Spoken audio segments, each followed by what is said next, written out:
ओम गुरुभ्यो नमः। केनो उपनिषदर चतुर्थ मंत्र को आपण स्वागत। सर्वप्रथम मंत्रोच्चारण करवा तापर से मंत्रर गभीर अर्थ को माध्यम करी आमे स्वाध्याय करवा, निजको अध्ययन करी निजर ब्रह्म तत्व को चिन्ह पई प्रयास करवा। मंत्र एहि परिका अछि। यद्वाचानभ्युदितं येन वागभ्युद्यते तदेव ब्रह्मत्वं विद्धि नेदं यदिदमुपासते। एठी कहा जाउछि यद्वाचा ना अभ्युदितम।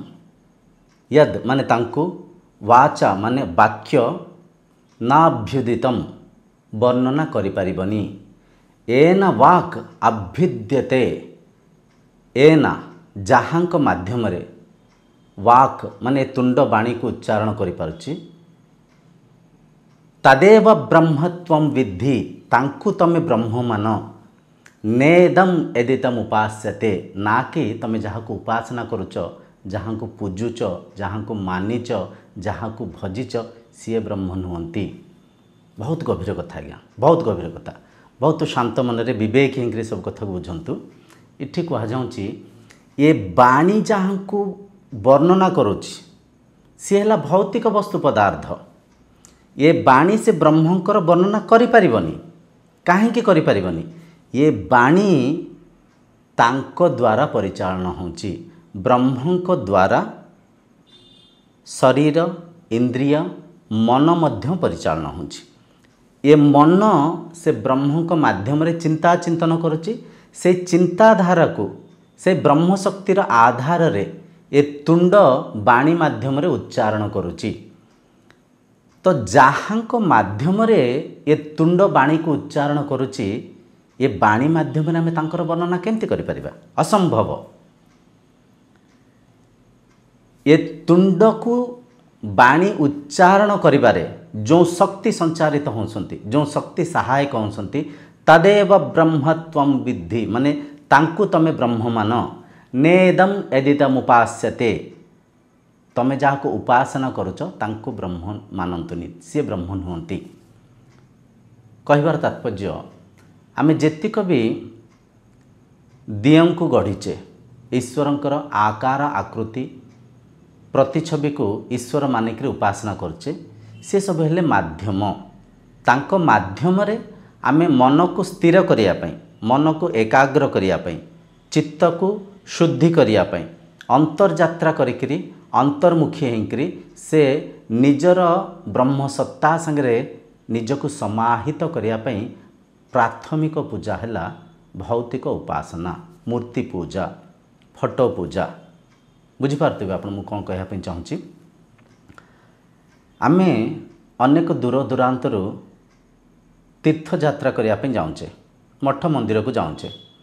से दियं को आगे रे पहुँचिकी हाथ जोड़िकी आखि कहीं बंद कर दौचे। आम समस्ते करुचे, किंतु ता उद्देश्य कौन आम जापारे। आखि ये बंद करुचे बाहर जो प्रभु को माध्यम करी मन को स्थिर करी अंतर्मुखी होकर से अंतरात्मा संगे एक होगापाई आम अवचेतन मन आमको प्रेरित करुचे। आम अवचेतन मन आमको कहूँ भित्तेरे मु अच्छी, भित्तेरे से प्रभु अछंती, भित्तेरे से ब्रह्म अछंती। बाहर जहाँ को देखुच से तो माध्यम, तांको तो आमे ही निर्माण करेचे, आमे ही मानिचे, किंतु अंतर्यात्रा कर, अंतर्मुखी हुओ, अंतरात्मा संगे एक हुओ। तो ए मंत्रर उद्देश्य ये बाणी से ब्रह्म को वर्णना करि परिबनी। ये बाणी को जो शक्ति संचारित करिकरी उच्चारण करिबारे सहायक होसंती, तदेव ब्रह्मत्वं विद्धि, तांको तमे ब्रह्म मान। नेदम एदितम उपास्यते, नुह तमे जहाँ को उपासना करुचो से ब्रह्म नुहंती, से हेले माध्यम। आमे अनेक गणेश पूजा करुचे, सरस्वती पूजा करुचे, विभिन्न प्रकार पूजा आदि कार्यक्रम करुचे।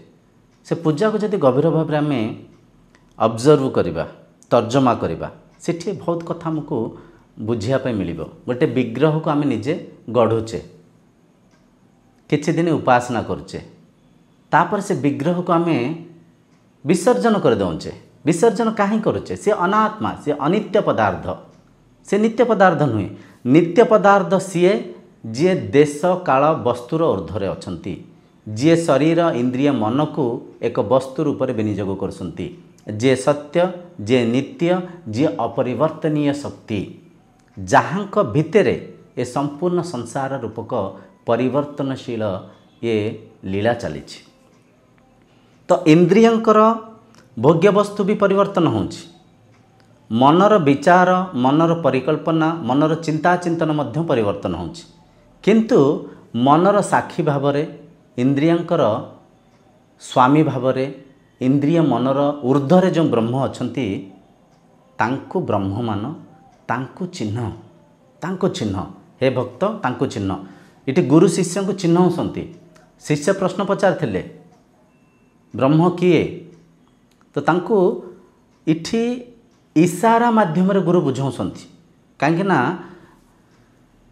विषय को विषय भितर समाहित होकर चिन्हा पड़िबो, विषय को वस्तु रूप रे वाणी माध्यम रे वर्णना करि हबनी।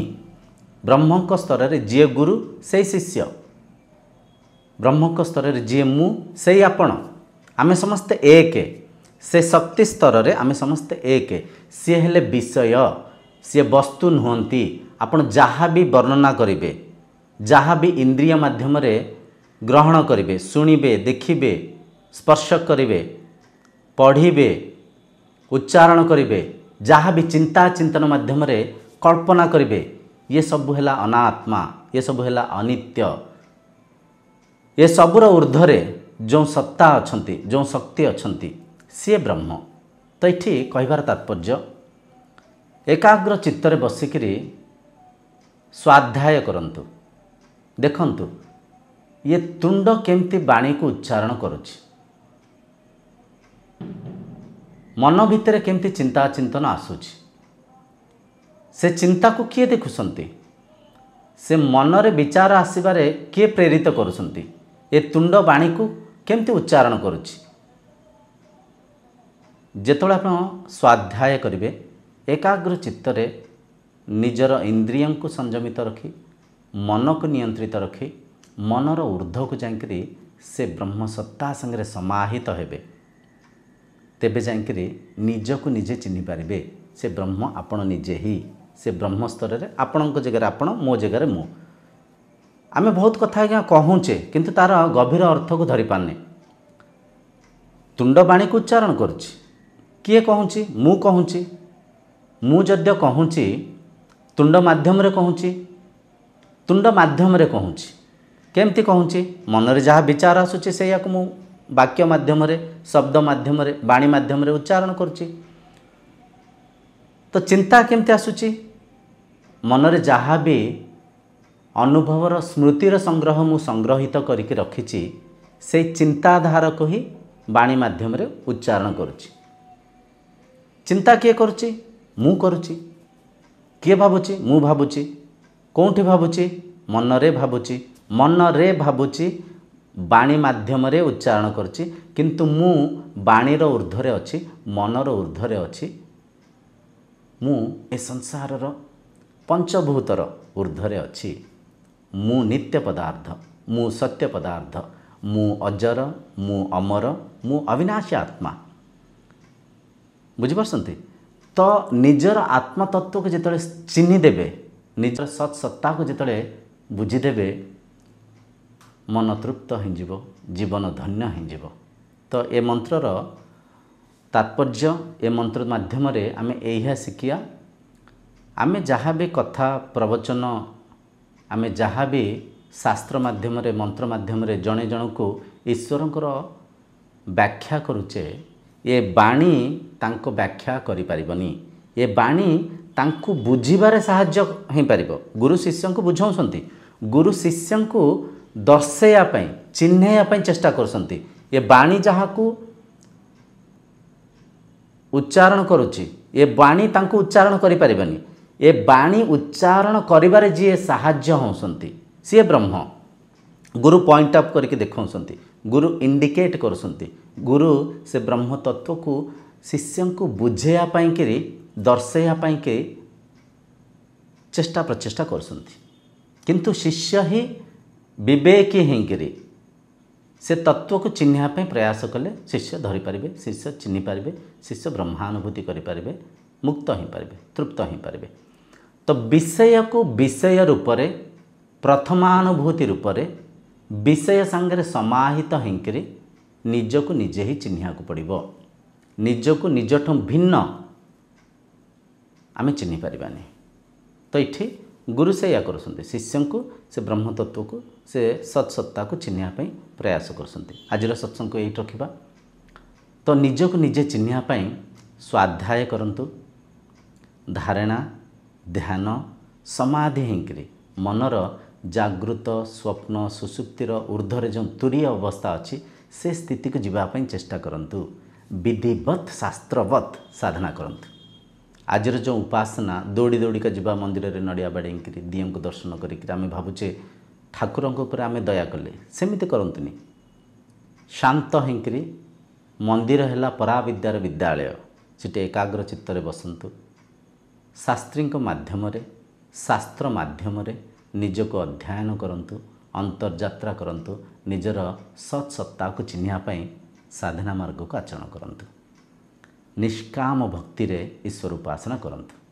आजिर कार्यक्रम के रखा। आगामी मंत्र रे आउरी गभीर अनेक कथा को आम चर्चा हवा।